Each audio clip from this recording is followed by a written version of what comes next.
Hello, this is the 252nd edition of Catch of the Day, available on the Branch Talk YouTube channel. Today we're going to continue reading from a book written by Trent Wilde entitled The Mosaic Torah. Starting at the top of page 6 we read, Numbers 12:3. Now the man Moses was more humble than any other person on the face of the earth. It is impossible for Moses to have written this statement if it is true. Even if the statement isn't true, Moses had even the smallest amount of humility, he still would not have written it. The level of pride one would need to have in order to make this statement concerning oneself is colossal. It is also hard to imagine a worse hypocrisy than to brag that you are the humblest man on earth.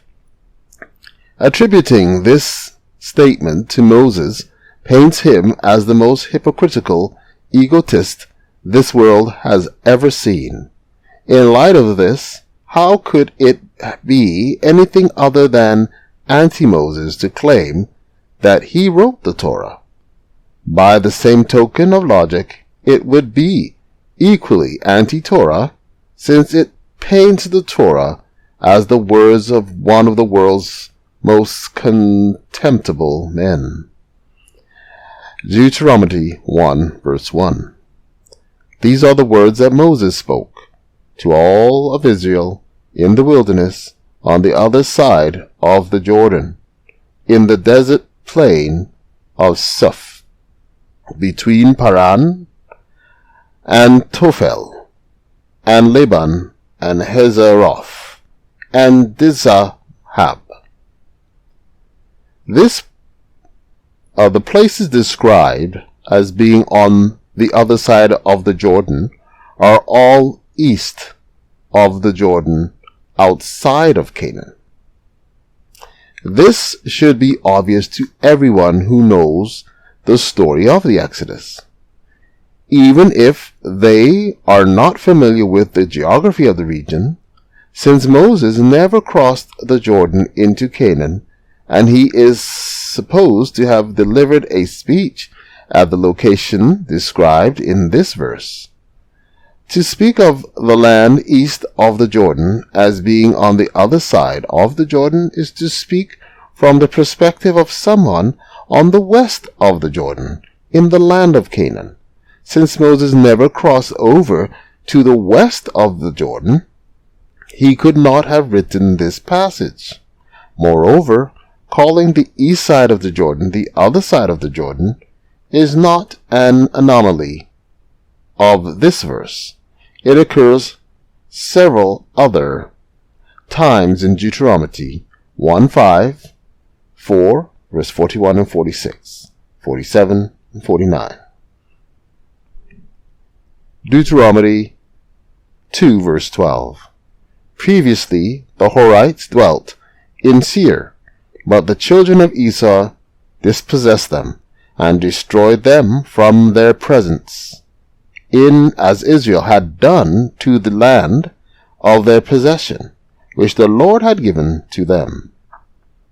Since this passage clearly refers to the children of Israel dispossessing and destroying the Canaanites, those who dwelt in the land of their possession, which the Lord had given them, as an event of the past, it could not have been written by Moses, since he died before that event took place. One could argue that he could have spoken of the Israelite takeover of Canaan as an event to come, but no one can honestly argue that he could have referred to it as an accomplished fact, as this verse does. Deuteronomy 34, verse 5 to 12. Then Moses, the servant of the Lord, died, there in the land of Moab, according to the word of the Lord, and he was buried in a valley in the land of Moab, opposite Beth Peor. but no one knows the place of his burial to this day. Now Moses was 120 years old when he died. His eye did not grow dim, and his vigor did not flee. And the children of Israel wept over Moses in the plains of Moab for 30 days. Then the days of weeping and mourning over Moses were complete. And Joshua the son of Nun was full of the spirit of wisdom, for Moses had laid his hand on him. And the children of Israel listened to him, and they did that which the Lord commanded Moses. Never since has there arisen in Israel a prophet like Moses, whom the Lord knew face to face. He was unequaled for all the signs and wonders that the Lord sent him to do in the land of Egypt against Pharaoh and all the servants of his land, and for all the mighty deeds and all the terrifying displays of power that Moses did before the eyes of Israel, of all Israel. Out of all the passages which show that the Torah could not have been written by Moses, this is probably the most obvious. In fact, it is so obvious that it is almost painful to point out why Moses could not have written it. Yet point it out we shall. This passage describes Moses' death and burial, not an event which will one day happen, but as an already accomplished fact. Moses could not have written this description because he was already dead. It doesn't get much more plain than that. There are other aspects of this passage which highlight all the more that Moses could not have written it. For example, saying no one knows the place of his burial to this day implies that this was written long after Moses died, since the phrase to this day implies a long duration between the event and the time of writing.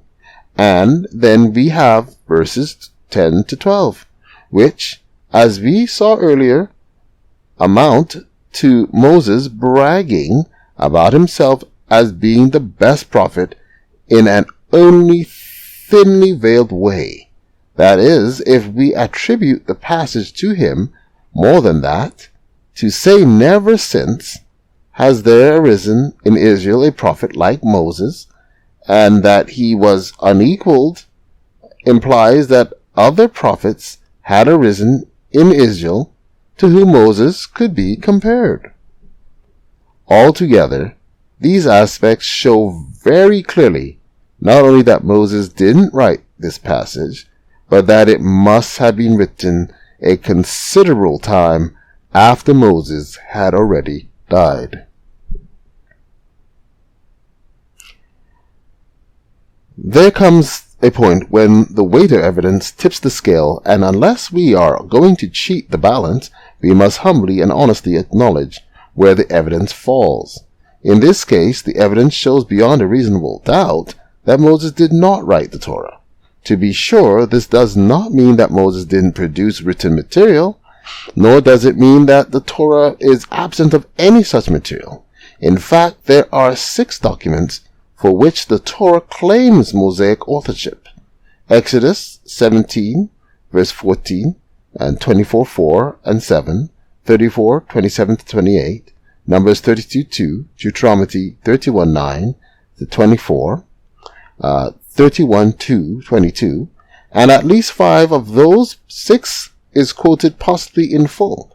Exodus 21, verse 2 to 23 and 19, Exodus 34, 14 to 26, Numbers 31, verse 1, Numbers 3, verse 3 to 49, Deuteronomy 12, 1 to 26, 15, 32, 1 to 43.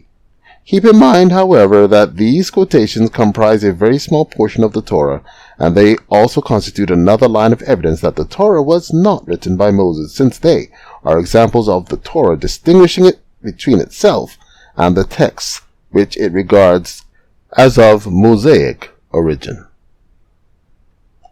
Take care.